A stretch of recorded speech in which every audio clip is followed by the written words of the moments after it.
Frères et sœurs en Christ, shalom.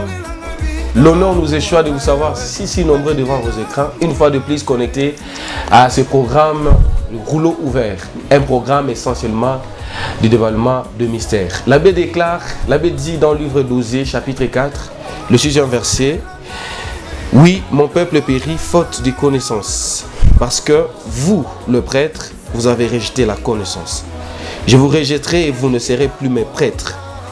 Vous avez oublié la loi de votre Dieu, moi aussi, à mon tour, j'oublierai vos enfants. » Le manque de connaissances n'est bon pour personne. L'apôtre Paul à CCG dit, « De quelle utilité vous serais-je si je venais à vous parlant en langue, sans vous parler par prophétie, par doctrine, par connaissance ou alors par révélation ?» Bienvenue dans ce programme. Vous avez été très nombreux la fois passée à nous suivre, bien sûr aussi à réagir. D'ailleurs, c'est grâce à vos réactions, grâce à vos questions, que nous allons rester autour du personnage de Noé. Puisque la fois passée, un petit rappel, nous avons développé autour du thème la destination prophétique de l'arche de Noé. Et aujourd'hui, nous allons continuer avec un autre thème qui fait la suite. Parce que, après que Noé et toute sa famille aient quitté l'arche, on nous a expliqué la fois passée, Noé a planté une vigne et il a bu de son vin. Et la suite, c'est quoi? Noé s'est enivré après avoir bu de son vin. Après avoir bu de son vin, la Bible déclare que son fils Cham est venu et a vu la nudité de son père. Et c'est l'histoire qui nous intéresse parce qu'aujourd'hui nous allons développer autour du thème le mystère de la malédiction des Canaan. Toujours avec l'homme de Dieu, le bishop Dr Jean-Paul Aruna, berger de l'église Christ Gospel Church CGC, sur la route Katindo, juste après l'entrée du camp. Et c'est avec lui, notre invité habituel, c'est toujours avec lui que nous allons bien sûr une fois de plus vous faire voyager jusque dans le pays de Noé. Homme de Dieu, bonjour. Bonjour docteur Alain, bonjour, et je profite de cette occasion pour saluer tous nos téléspectateurs, nos amis, tous ceux qui nous suivent en ce moment. Oui. Et nous disons shalom, que le Seigneur vous bénisse partout où vous êtes dans vos maisons. Amen. Alors, je vous trouve de très bonne humeur, ça va très bien. Comme tu me vois, je suis très bien. Jésus-Christ gagne toujours. D'accord, Jésus-Christ gagne toujours. Yeah. Merci beaucoup. Alors, avec vous, nous allons aujourd'hui, parce que la fois passée, nous avons eu beaucoup de réactions autour de cette histoire de Noé. Ouais. Et nous avons eu beaucoup de questions qui nous ont poussé à pouvoir faire de cette émission, de ce numéro, comme une suite logique du numéro passé. Ouais. Et aujourd'hui, avec vous, nous allons développer autour du thème le mystère prophétique et la malédiction des Canaan. Nous allons parler de la malédiction des Canaan. Ouais. La première question que je vais vous poser ce soir, qui est Canaan? Merci beaucoup docteur Alain. Qui est Canaan? C'est très bon. Oui. Je n'aime pas parler sans consulter les témoins que nous avons dans la parole de Dieu. Nous sommes dans Genèse chapitre 9, juste au verset 18, la Bible déclare d'abord que Noé avait trois enfants, et on nous dit qu'ici, les fils de Noé qui sortirent de l'arche étaient Sam, Cham et Japheth. Et on nous dit que Cham aussi avait des enfants. Cham avait des enfants. Là, nous sommes dans Genèse chapitre 10 et nous prenons le verset 6. On l'avait déclare, les fils de Cham furent Coush, Mizraïm, Pouth et Canaan.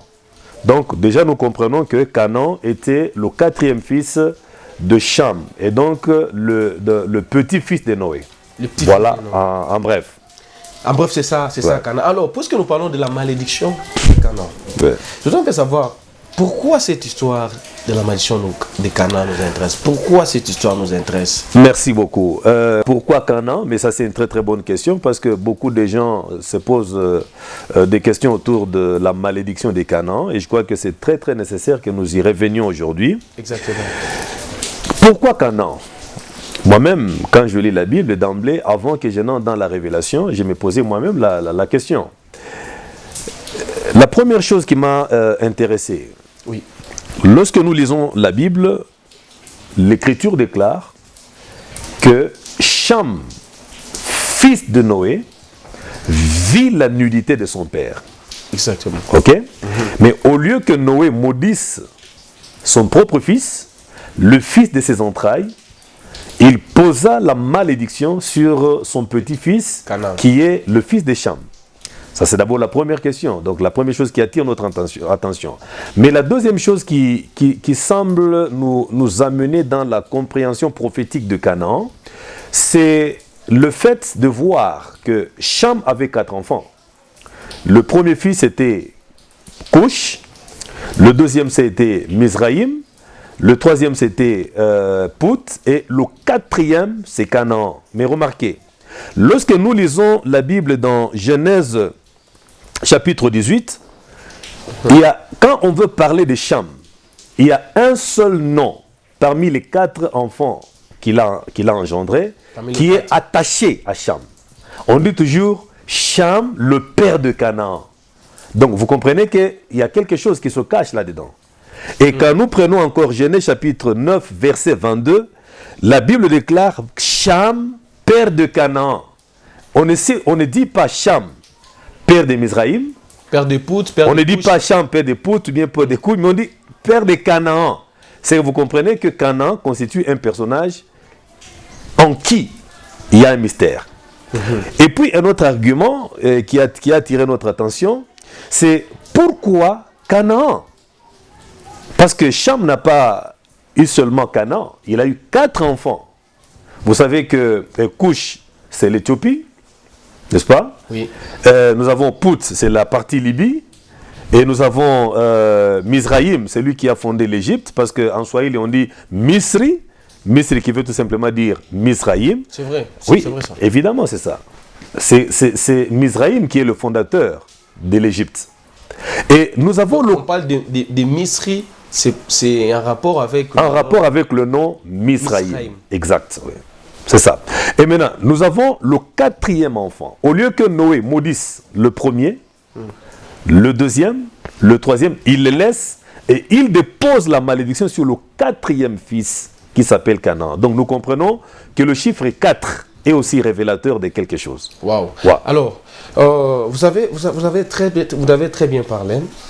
Maintenant, il y a une confusion. Oui. C'est quoi cette confusion-là? Oui. Cham, Oui. c'est lui qui voit, ou alors qui découvre la nudité de son père. Ouais. Quand le père se réveille de son sommeil, il apprend l'histoire. Ouais. Que son fils Cham a découvert sa nudité. Logiquement, c'est Cham, vous l'avez dit, c'est Cham qui devait être maudit. Qui devrait être maudit. Exact. Parce que c'est lui qui a vu, c'est lui qui a péché. C'est lui qui a péché. Ouais, exactement. Mais Cham n'est pas maudit. Il y a une confusion là-bas. Ouais. C'est son fils Canaan qui est maudit. Ouais. Est-ce que vous pouvez un peu nous expliquer un peu ce qui se passe? Merci. Vous avez parlé d'un aspect prophétique. Ouais. Merci beaucoup, parce que c'est qu'il faut d'abord dire, avant que je n'entre dans la matière, pour répondre à votre question, beaucoup de gens sont en train de dire que l'Afrique aurait été maudite à cause du péché de Cham. Mais je précise aujourd'hui ici, pour lever l'équivoque, que ce n'est pas Cham qui était maudit, mais c'est Canaan qui était maudit. Or, quand nous voyons Canaan, sa position géographique terrestre, Canaan constitue la Palestine. Donc vous comprenez que ce n'est pas Cham qui a été maudit. Si Cham aurait été maudit, alors on comprendrait que l'Afrique était maudite. Mais Cham n'a pas été maudit, mais c'est Canaan qui a été maudit. Donc la couleur noire, la peau noire... La peau noire n'est pas liée à la malédiction. Non, non. Ça n'a rien à voir. Ça n'a absolument rien à voir, parce que la Bible le démontre. Que ce n'est pas Cham qui a été maudit. Noé n'a jamais maudit Cham. Il faut être précis là-dessus. Noé n'a jamais maudit Cham. Et c'est Cham le père de l'Afrique. C'est évidemment Cham, parce que Cham est venu s'installer en Afrique.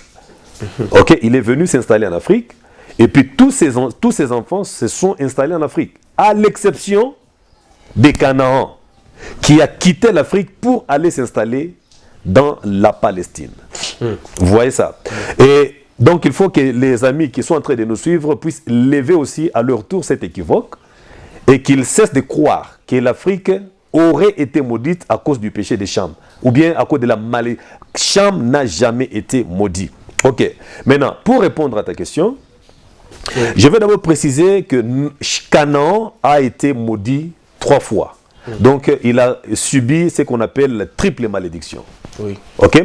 Nous sommes au verset 25. Tu peux prendre ta Bible. Nous sommes au verset 25. Verset 25 du chapitre 9 de Genèse. Oui. La Bible déclare, Noé dit, maudit soit Canaan, qu'il soit l'esclave des esclaves de ses frères. Or, nous savons que c'est vraiment grave, c'est scandaleux même. Parce que Canaan, il était le frère de Couch, de Pout et de Mizraïm. Mais, remarquez, on dit, il sera l'esclave des esclaves de ses frères. Donc les frères de Canaan, ils avaient des esclaves, oui. Leurs esclaves ont des esclaves. Amen.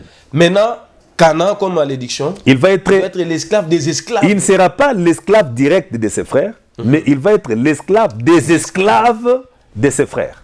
Ça, c'est grave. C'est très grave. C'est même très grave. Pourquoi? Il n'a pas vu. Exactement. Alors, c'est cette importance-là que Dieu attache à cette malédiction qui doit aussi nous attirer, qui doit aussi attirer notre attention, parce que c'est prophétique. Et il n'y a rien ici qui ne soit prophétique. Tout est prophétique. Et un autre niveau de malédiction, nous sommes au verset 26, la Bible déclare, il dit encore, béni soit l'Éternel, Dieu des Sem, et que Canaan soit leur esclave. Donc ici, Noé précise que Canaan, en dehors d'être l'esclave des esclaves de ses frères, il va aussi maintenant, de façon particulière, être l'esclave de Sem. Et le troisième niveau de malédiction, nous sommes au verset 27, la Bible déclare que Dieu, parce que Japheth signifie étendre, ce qui est étendu. Et Noé maintenant prononce une bénédiction en rapport avec le sens du nom de Japheth. Et il dit que Dieu étende les possessions de Japheth et qu'il habite dans les tentes de Sem et que Canaan soit leur esclave. Donc ici, on est en train de dire que Japheth et Sem vont faire une alliance pour régner sur Canaan. Vous comprenez? Japheth et Sem feront une alliance pour dominer et régner sur Canaan. Parce que vous savez que Japheth, lui, c'est le père des Européens, les Blancs. Sem, c'est le père des Asiatiques.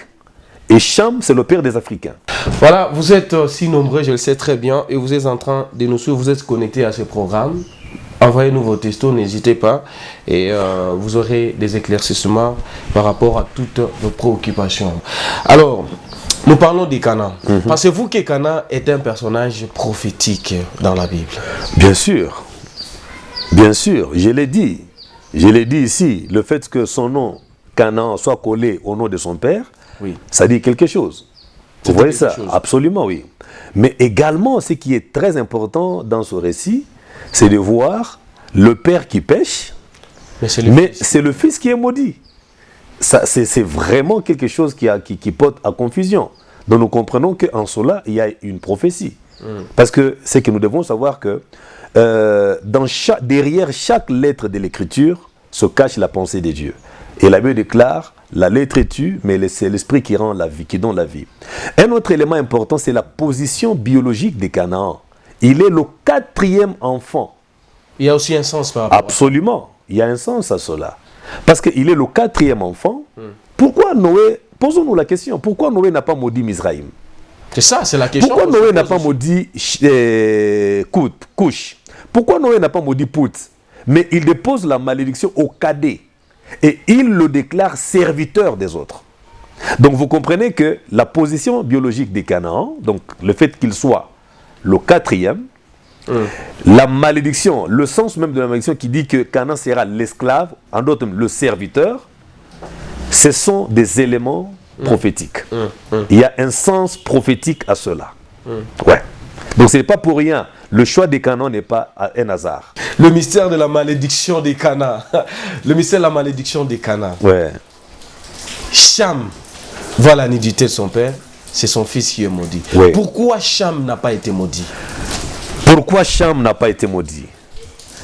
Parce qu'il y a une parole de l'Écriture qui semble contredire ce qui se passe ici dans ce récit. C'est Ézéchiel chapitre 18 et le verset 20. Exactement. La Bible déclare que c'est l'âme qui pêche qui mourra. Exactement. Et le fils ne portera pas l'iniquité de son père. Mais ici, nous voyons le fils qui porte l'iniquité de son père. Donc ça paraît contradictoire. Exactement. Maintenant, écoutez, chaque fois, bien-aimés, vous qui nous suivez, chaque fois dans la parole de Dieu, lorsque vous remarquez une idée qui semble un peu controversée, sachez très bien que dans cette idée-là, il y a un mystère. Parce que Dieu ne se contredit pas. Dieu ne se contredit pas. Chaque fois que vous remarquez des controverses qui se présentent dans les Saintes Écritures, remarquez et sachez-le aujourd'hui que dans ces controverses, dans ces idées qui semblent être controversées, il y a un mystère qui se cache dedans. Alors c'est quoi le mystère? C'est quoi le mystère? Pourquoi Cham n'a pas été maudit? Merci beaucoup. Nous revenons dans la parole de Dieu. Nous allons lire Genèse chapitre 9. Nous allons lire Genèse chapitre 9 et le verset 1er. J'aimerais que vous puissiez lire pour l'intérêt de nos téléspectateurs. Voilà, nous allons lire Genèse chapitre 9, le verset 1er. Dieu bénit Noé et ses fils et leur dit, soyez féconds, multipliez-vous et remplissez la terre. 2. Donc on se limite là. Vous voyez que ici Noé a déjà quitté l'arche. Ils sont maintenant dans une vie active. N'est-ce pas ça? Exactement. Dans une vie active. Et Dieu vient vers Noé et il prononce une bénédiction. Dieu prononce une bénédiction envers qui? Noé. Mais il n'a pas seulement béni Noé, il a aussi béni mais il a aussi béni ses 3 fils. Ça, c'est un élément très important. Il a aussi béni ses 3 fils. Pourquoi il a fait ça? Parce que Noé était un nouveau commencement, un autre commencement. Vous allez vite vous rendre compte que les bénédictions que Dieu avait prononcées sur Adam, ce sont les mêmes bénédictions que Dieu a prononcées sur Noé. Exactement. Chez Adam, vous allez vous multiplier, vous allez remplir la terre. Il a fait la même chose avec Noé. Je vous donne l'herbe verte, il a aussi donné l'herbe verte à Noé. Donc nous comprenons que Noé était un autre commencement avec Dieu. Voilà. Lorsque Dieu veut bénir ce nouveau commencement, ces personnages qui doivent remplir la terre à nouveau, Dieu doit tout reprendre. Dieu doit tout reprendre. Et nous voyons ici Dieu reprend et il commence par bénir Noé et ses enfants. Or, vous savez que le mot bénédiction, ce n'est pas nécessairement une richesse matérielle. Le vrai sens de la bénédiction, c'est l'acceptation divine, c'est l'approbation, c'est la faveur. Quand Dieu nous approuve. Quand Dieu vous approuve, en d'autres termes, Dieu vous bénit. Les histoires ici que nous avons, les matériels, les finances, l'argent, tout ça, ce sont des conséquences de l'approbation de Dieu. Voilà pourquoi un homme de Dieu intelligent, une personne intelligente, ne doit pas se battre pour chercher à amasser forcément les richesses de ce monde. La chose que la personne fait, c'est de faire en sorte que Dieu l'approuve, que Dieu l'accepte. Bien-aimés, faisons-nous accepter par Dieu. Acceptons que Dieu nous accorde sa faveur et son approbation et les bénédictions matérielles vont suivre. Et l'unique manière de nous faire accepter par Dieu, c'est de marcher selon sa parole, c'est de marcher selon sa volonté. Nous devons abandonner tout ce que Dieu ne veut pas, nous devons nous départir de ce que Dieu n'aime pas et nous conformer mordicus dans la vérité, dans sa parole. Alors, Dieu va nous accepter. Et vous devez aussi savoir une chose, que lorsque Dieu accepte quelqu'un, cette bénédiction-là constitue une muraille de protection. Et Dieu ne va jamais à l'encontre de sa parole. Quand il a béni une personne, il l'a béni. Donc Dieu, comme la Bible dit, il n'est pas un homme, il n'est pas un fils d'homme pour se repentir. Amen. C'est exactement ça. Et maintenant, un autre élément important. Pourquoi Cham n'a pas été maudit? C'est que nous disons la première chose, c'est que Dieu n'a pas maudit, et non, Noé n'a pas maudit Cham, parce que Cham était déjà protégé par la bénédiction divine. Donc Dieu l'avait déjà accepté. Et Dieu, on ne maudit pas ce que Dieu a déjà béni. Ça c'est très important. On ne peut pas maudire ce que Dieu a déjà béni. Donc Noé savait très bien que même son fils Cham, il était déjà un porteur de la bénédiction. Absolument. C'est-à-dire il ne pouvait pas. Il ne pouvait plus maudire Cham. Exactement. Voilà pourquoi je profite de l'occasion pour encourager, fortifier tous nos téléspectateurs. Ne soyez pas intimidés par les paroles des gens. Si le Seigneur Dieu vous a déjà accepté, cela suffit pour vous. Amen. Et cette bénédiction que Dieu vous accorde vous protège contre toutes les autres malédictions qui viendront de l'extérieur. Pourquoi pas? Pourquoi plutôt? Parce que Dieu n'a jamais abandonné celui qu'il a déjà béni. Ça, c'est très important. Un autre élément important, pourquoi? À part la bénédiction. À part la bénédiction, c'est l'alliance. Bien aimé, il y a un grand secret dans l'alliance. L'alliance présente des vertus divines qui s'attachent à la vie et à la bénédiction d'une personne.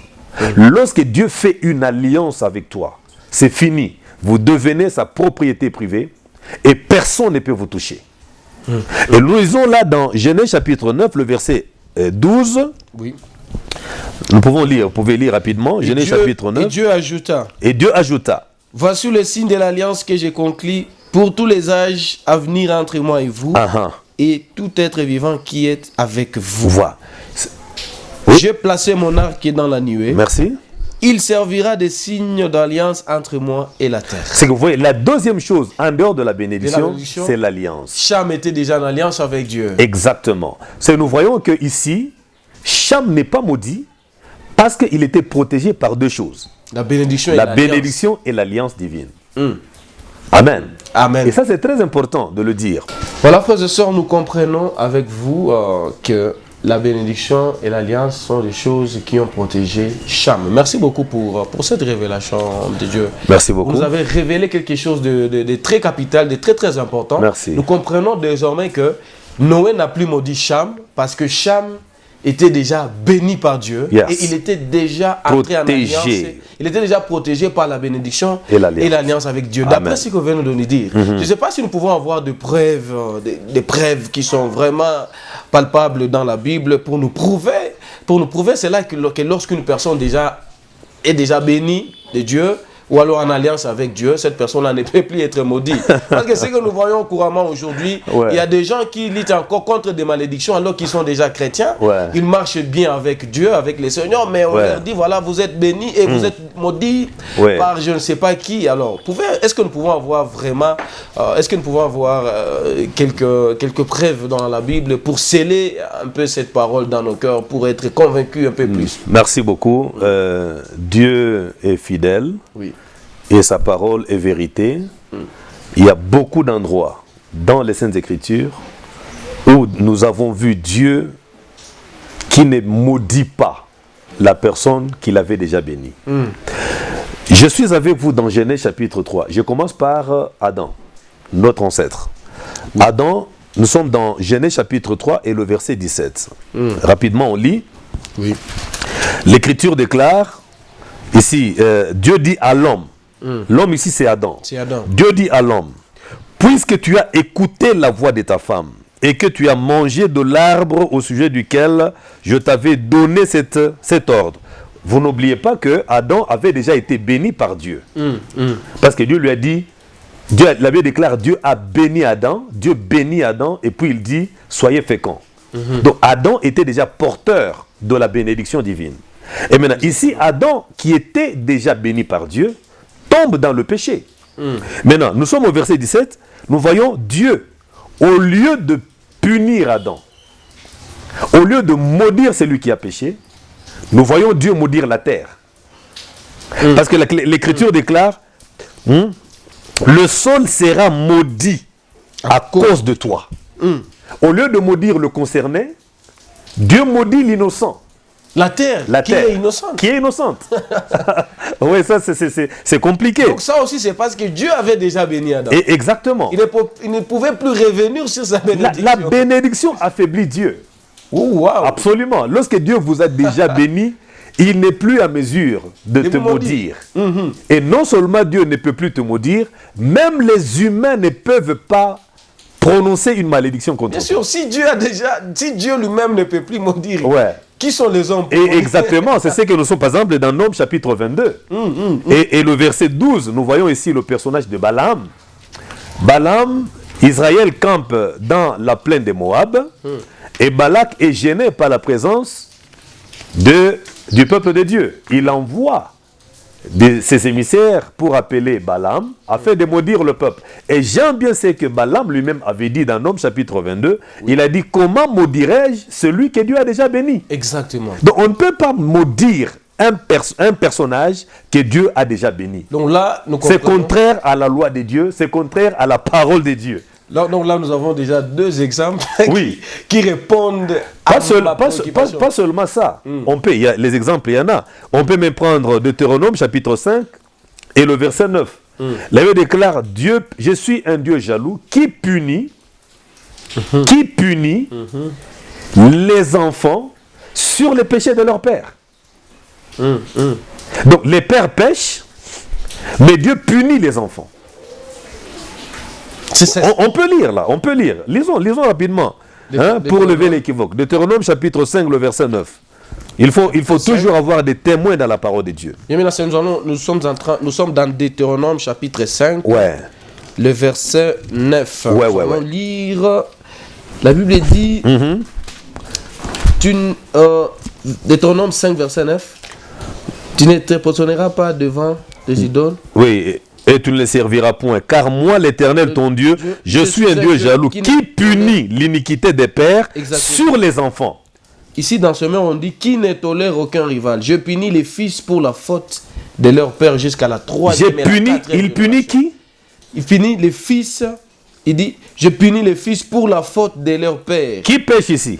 C'est le père qui pêche. Qui est puni? C'est le fils. Ah. Jusqu'à la troisième, même la quatrième génération. Voilà pourquoi, bien-aimés, vous les parents qui nous suivez en ces moments, si vous aimez vraiment vos enfants,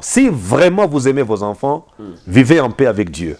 Parce que votre péché peut facilement se répercuter sur les enfants. Je continue avec mes témoins. Je suis dans 1 Roi chapitre 11, le verset 11. Nous voyons ici Salomon. Salomon a péché. C'est Salomon qui a péché. Exactement. Mais Salomon, il régnait sur combien de tribus? Il régnait sur les 12. Sur 12 tribus. Mais remarquez, Dieu prononce une malédiction. Et il dit à Salomon, il a dit, je ne déchire pas ta royauté maintenant comme tu vis encore. Mais je le ferai au règne de ton fils. Roboam. Qui a péché? C'est Salomon le père. Qui subit le problème? Roboam le fils. C'est Roboam le fils. Même au temps d'Ézéchias. Lorsque vous lisez par exemple 2 Rois chapitre 21, vous allez vous rendre compte que lorsque Ézéchias avait ouvert le trésor aux Babyloniens, Dieu n'était pas d'accord avec ça. Il a envoyé le prophète Ésaïe pour prononcer quelque chose. Il dit, à cause de ce que tu as fait, ta génération ira en esclavage. Ta descendance ira en esclavage. Donc vous remarquez ici, la personne qui a mal fait aux yeux de Dieu s'appelait roi Ézéchias. Exactement. Mais c'est la génération, la descendance d'Ézéchias qui est devenue coupable, donc qui a reçu la malédiction. Voilà, merci. Voilà autant de fois où Dieu, après avoir béni quelqu'un, il n'a plus maudit la personne. Exactement. Voilà pourquoi, bien-aimés, nous devons absolument chercher l'approbation de Dieu. L'approbation, c'est une sécurité de Dieu. Parce que c'est une sécurité. Exactement. La pire et simple définition du mot bénédiction aujourd'hui, c'est l'acceptation de Dieu. Si Dieu nous approuve, si Dieu nous accepte, c'est fini. Nous pouvons dire que nous sommes bénis. Et là, on vient de nous donner beaucoup d'exemples. Parmi les questions nous voyons, c'est Dieu lui-même qui est incapable de maudire l'homme qu'il avait déjà béni. Ou alors c'est un homme qui est incapable de maudire un autre homme que Dieu avait déjà béni. Parce qu'il y a beaucoup de gens qui sont très condamnés par les paroles des gens. Nous avons des sœurs très très engagées dans le Seigneur. Nous avons des frères authentiques dans la foi et qui marchent avec la condamnation des hommes. Ils ont dit, on a dit que je serais... Non, non. Même ton père n'a pas le pouvoir de te maudire si réellement tu marches avec la bénédiction de Dieu. En d'autres termes, si tu es déjà accepté par Dieu. Parce que la bénédiction de Dieu, c'est l'acceptation. Et c'est ce que nous devons rechercher en tant qu'enfants de Dieu. Voilà, donc le plus important, c'est d'être accepté par Dieu. Parce que nous venons d'avoir une définition qui est simple. La bénédiction, c'est le fait pour un homme d'être accepté par Dieu. Quand Dieu nous accepte, quand il nous approuve, nous pouvons dire par là que nous sommes bénis. Alors, Cham n'est pas maudit, c'est son fils Canaan qui est maudit. Or, Canaan va aller habiter sur une terre. Canaan qui est un homme maudit, il va aller habiter sur une terre. Mais curieusement, quelques temps après, Dieu va accepter un homme. Autrement dit, Dieu va bénir un homme qui s'appelle Abraham. il va lui donner des promesses. Ouais. Et Abraham, Dieu demande à Abraham d'aller encore à Canaan. Oui. Nous savons que sur Canaan, il y a un homme. Canaan, c'est une terre. Parce que là, nous parlons maintenant de Canaan comme la terre. Exact. Canaan, c'est une terre occupée par un peuple dont l'ascendant a été maudit. Il y a une confusion. Ouais. Et c'est une contradiction. Pourquoi un homme béni doit aller occuper la terre d'un homme maudit? Merci, merci. Et là, je vais apporter une précision. Ce n'est pas la terre qui était maudite. Non, non. C'est plutôt Canaan, en tant qu'humain, en tant que personne, qui a reçu la malédiction. Ah, okay. C'est différent. Il faut relever cette nuance-là. Ce n'est pas Canaan comme terre. Non, non, ce n'est pas Canaan comme terre, c'est Canaan comme personne. Maintenant, ce sont les Cananéens qui habitaient la terre de Canaan qui ont été chassés. Donc les descendants des Canaan. Ouais, mais la terre était restée intacte. Parce que lorsque nous lisons la Bible, et c'est ce qui me pousse même à donner la deuxième raison, lorsque nous lisons la parole de Dieu, nous allons vite comprendre que la terre de Canaan était comparée à deux choses. Dans la parole de Dieu, était comparée, au jardin de l'Éternel. Or, quand nous parlons des jardins de l'Éternel, nous voyons le jardin d'Éden, qui est, je peux dire, le temple de Dieu, terrestre.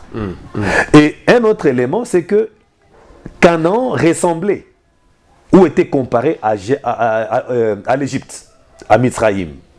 Or, nous savons qu'à l'époque, là, la plus grande civilisation prestigieuse, c'était l'Égypte. Et c'était très beau. C'était très beau à voir. Donc, vous voyez, quand nous voyons Égypte et la terre, donc plutôt le jardin d'Élohim, nous comprenons qu'il y a une excellence. C'est que Dieu avait une autre vision de cette terre. Et que cette terre-là aussi avait une portée prophétique.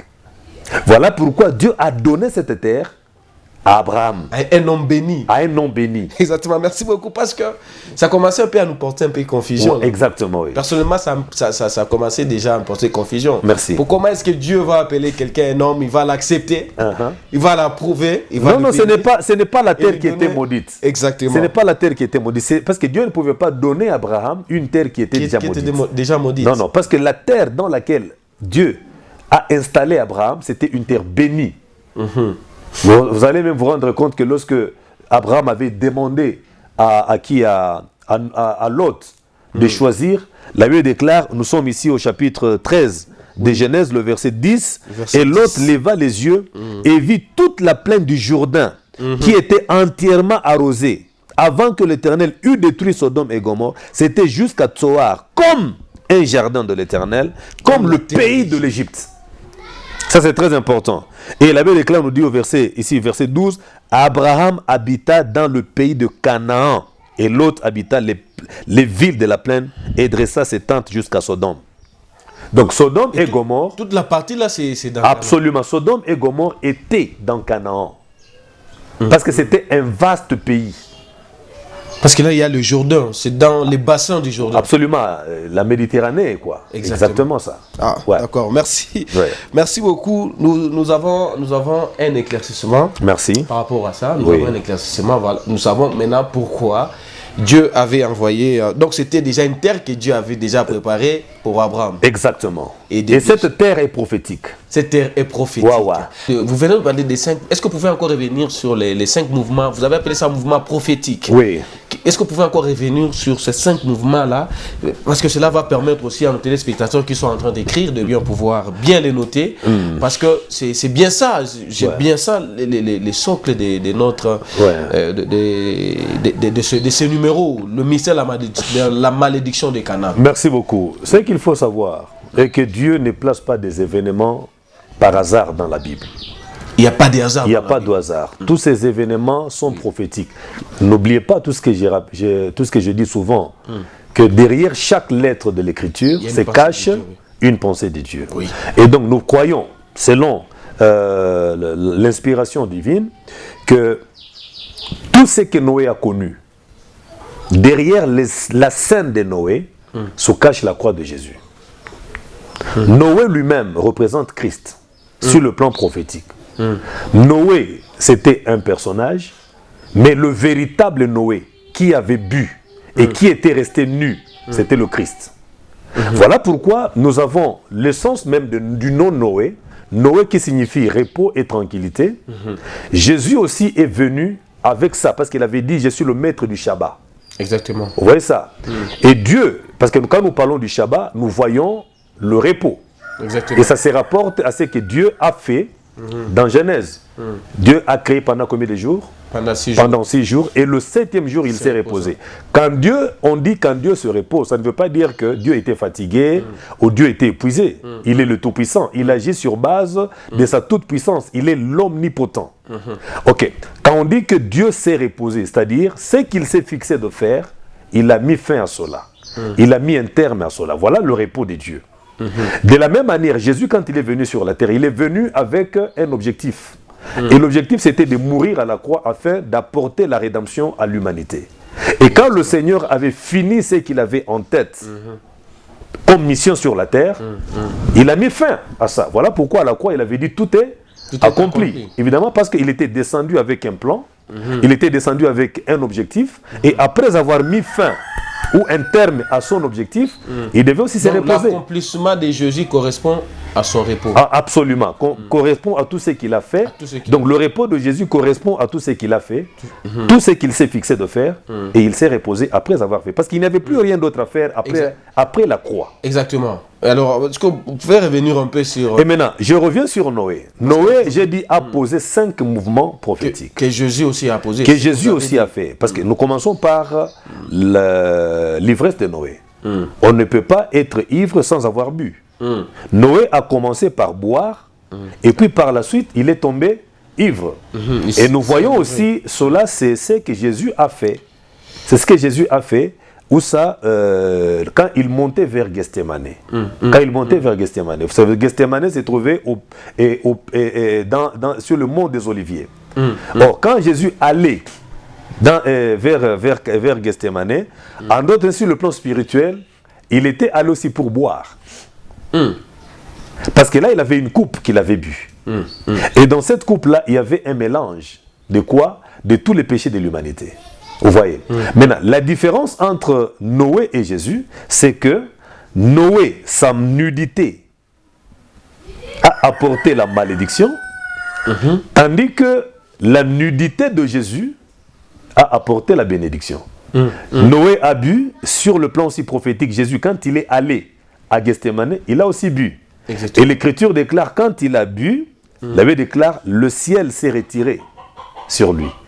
En d'autres termes, le ciel l'a abandonné. À cause de quoi? De cette coupe qu'il avait prise, dans laquelle il y avait un mélange des péchés des gens. La coupe de l'humanité. La coupe de l'humanité. Moi, j'appelle ça la coupe de délivrance. Et maintenant, Noé boit, Jésus boit. Alors, nous voyons ici, Noé boit, il s'enivre. Jésus aussi, sur le plan spirituel, il a bu une coupe et il s'est enivré du péché des gens. Et Noé est allé dans sa tente, il est resté nu, et nous avons vu aussi Jésus-Christ rester nu à la croix de Golgotha. Ok? Maintenant, la différence, comme je l'ai dit, entre Noé et Jésus, c'est que Noé, dans la chair, donc sa nudité a apporté la malédiction, tandis que Jésus, dans l'esprit, sa nudité a apporté la bénédiction. C'est que devant la croix, il y avait 2 générations. Il y avait la génération des enfants de Noé, qui était composée des Sadducéens, qui était composée des Jébusiens, non pas des Jébusiens nécessairement, les prêtres, les Juifs, tout ça. Et l'autre génération, c'était la génération de l'Église. Donc Noé restait nu dans sa tente, mais Jésus restait nu à la croix. Ouais. Jésus restait nu à la croix. Vous voyez ça? Et maintenant, nous avons un autre élément important. C'est qu'à la croix, il y avait 2 générations. Je ne dis pas nécessairement il y avait Cham. Non, c'est-à-dire, je suis en train de parler dans la connaissance et dans le mystère, dans la révélation. Il y avait 2 générations de gens. Il y avait la génération des enfants de Noé qui étaient maudits par le fait de voir la nudité de Jésus. Il n'était pas permis de voir ça. les Juifs et les autres là. Tandis qu'il y a une autre génération, c'est la génération de l'Église, de l'épouse. Vous savez très bien qu'entre l'époux et l'épouse, il n'y a pas de mystère. Donc à la croix, Jésus a invité sa femme, son épouse, qui était l'Église. Et à la croix, la Bible déclare, il était resté nu. Le fait de rester nu, c'est qu'il s'est dépouillé de ses vêtements pour vêtir son épouse. Et vous savez très bien que Ésaïe nous dit la justice de l'homme, c'est un vêtement souillé. C'est-à-dire, quand nous parlons des vêtements, nous voyons la justice. Et donc, quand Jésus a enlevé ses habits, il a vêti sa femme. En d'autres termes, il a couvert son épouse. Et voilà pourquoi je considère ici que le lit, non plutôt la croix, était le lit. Comment ça, la croix était le lit? La croix était le lit parce que c'était l'endroit où il y a eu rencontre entre l'époux et l'épouse. Oh. Il y a eu la rencontre des deux baisers. Voilà pourquoi Ecclésiaste nous dit, non, Cantique des Cantiques nous dit qu'il me baisse des baisers de sa bouche. C'est que les baisers de c'est que c'est cette rencontre-là entre Jésus et l'épouse à la croix de Golgotha. Oh. Donc le lit était, non plutôt la croix était le lit. Entre l'époux et l'épouse, et je le répète, il n'y a pas de mystère. Donc, voilà pourquoi la nudité du père peut être une malédiction pour sa fille ou son enfant, tandis que quand la femme découvre la nudité de son mari, c'est une bénédiction. Oh. C'est la raison pour laquelle spirituellement, nous en tant qu'Église, nous avons vu la nudité du Seigneur Jésus et nous avons été bénis par ça. Au lieu d'être maudits. Au lieu d'être maudits par ça. Et donc même Cham représentait en d'autres termes l'image de l'épouse. Parce que Cham a vu la nudité de Noé, il n'a pas été maudit. Et de la même manière, nous avons vu la nudité de Jésus, nous n'avons pas été maudits. Wow. Et c'est ce qui se passe même dans Apocalypse chapitre 19, où l'Écriture déclare, celui qui viendra, il avait plutôt sur son vêtement et sur sa cuisse une inscription, on disait quoi? Roi des rois et Seigneur des seigneurs. On parlait de qui? De Jésus.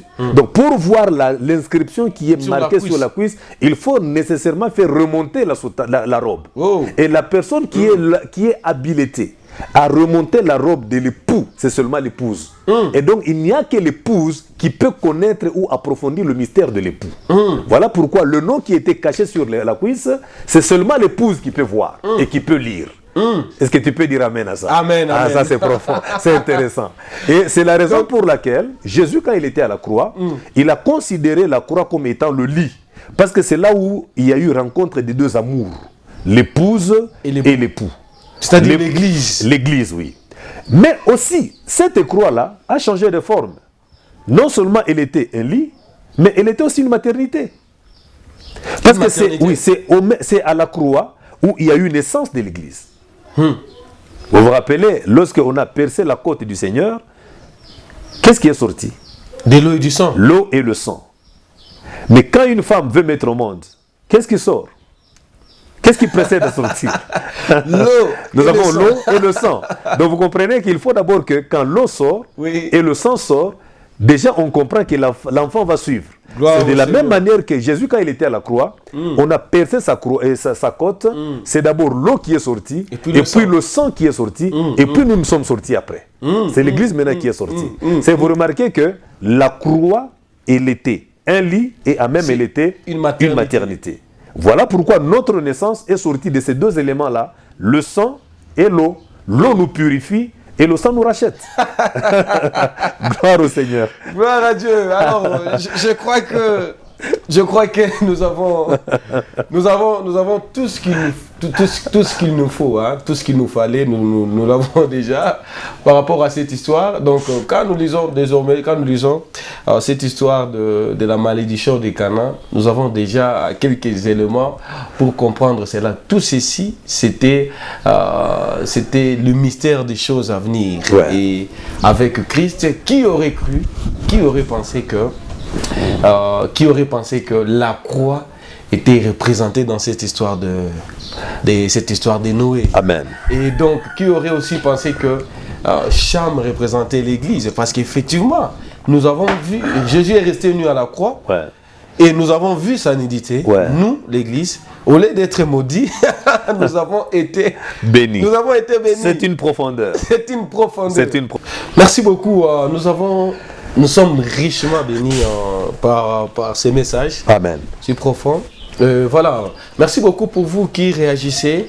Et donc, nous rappelons que Rouleau ouvert, nous nous retrouvons chaque vendredi à partir de 20h juste, ce programme ici. Et nous sommes régulièrement, tous les jours, avec l'homme de Dieu, le docteur Jean-Paul Aruna, qui est le berger de l'église Christ Gospel Church, CGC, 6 sur la route Saké, juste après l'entrée du camp Katindo. Et alors, c'est le programme Rouleau ouvert, format émission, mais il y a aussi un format séminaire, Rouleau ouvert, format séminaire, qui se déroule chaque mois, chaque dernière semaine du mois, pendant 3 jours, disons du mercredi au vendredi, à partir de 15h30.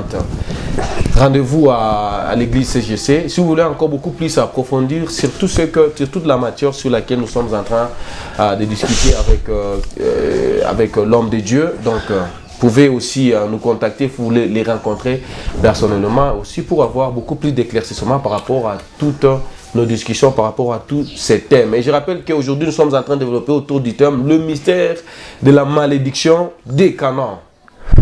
Le mystère de la malédiction des Canaan. Ouais. Alors, toutes ces choses, c'est vrai que nous avons été vraiment bénis. Ouais. Mais est-ce que nous pouvons avoir maintenant un mot de la fin par rapport à tout ce que vous nous avez révélé aujourd'hui?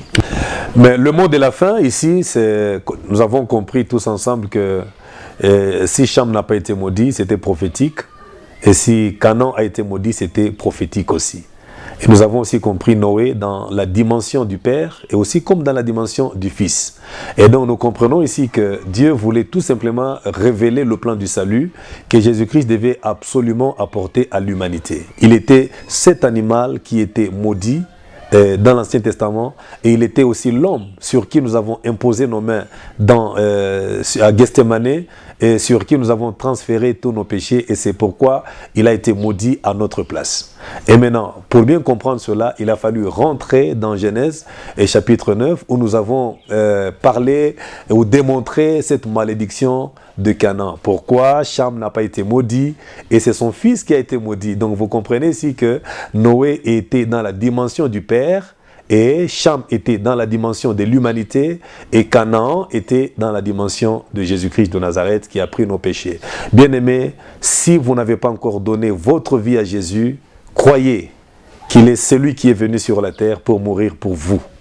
Et donc vous avez tout intérêt de laisser tout ce que vous faites, de laisser toute la vie de désordre dans laquelle vous êtes et de remettre votre vie à Jésus.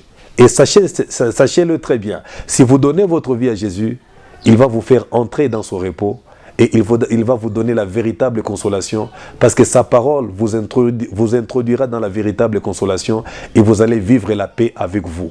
Si vous avez des tourments, si vous avez des problèmes, c'est parce que vous n'avez pas encore donné jusque-là votre vie à Jésus. Et le moment est celui-ci. Jésus est Canaan, le véritable Canaan qui a accepté de prendre notre malédiction afin que Cham soit exempté. Que le Seigneur vous bénisse. Et shalom chez vous. Merci beaucoup, docteur, merci beaucoup d'avoir répondu à ces programmes, merci à cette beaucoup. émission. Merci beaucoup. Et je crois que vous qui nous avez suivis du début, et nous en sommes pratiquement à la fin, je serai certain que vous avez vraiment richement, vous avez été bénis. Et je profite d'abord de l'occasion de dire à tous ceux-là qui n'ont pas, vous n'avez peut-être pas d'église d'attache, venez chez nous à CGC et vous serez très bien encadré par l'homme de Dieu, le docteur Jean-Paul Aruna, au travers le ministère que Dieu lui a confié. Oui, je le crois. J'aimerais dire à quelqu'un que les ténèbres ne régneront pas toujours. Ces Égyptiens que vous voyez, vous ne les reverrez plus jamais. Ton Rédempteur est vivant. Il est prêt à agir et à faire une chose nouvelle.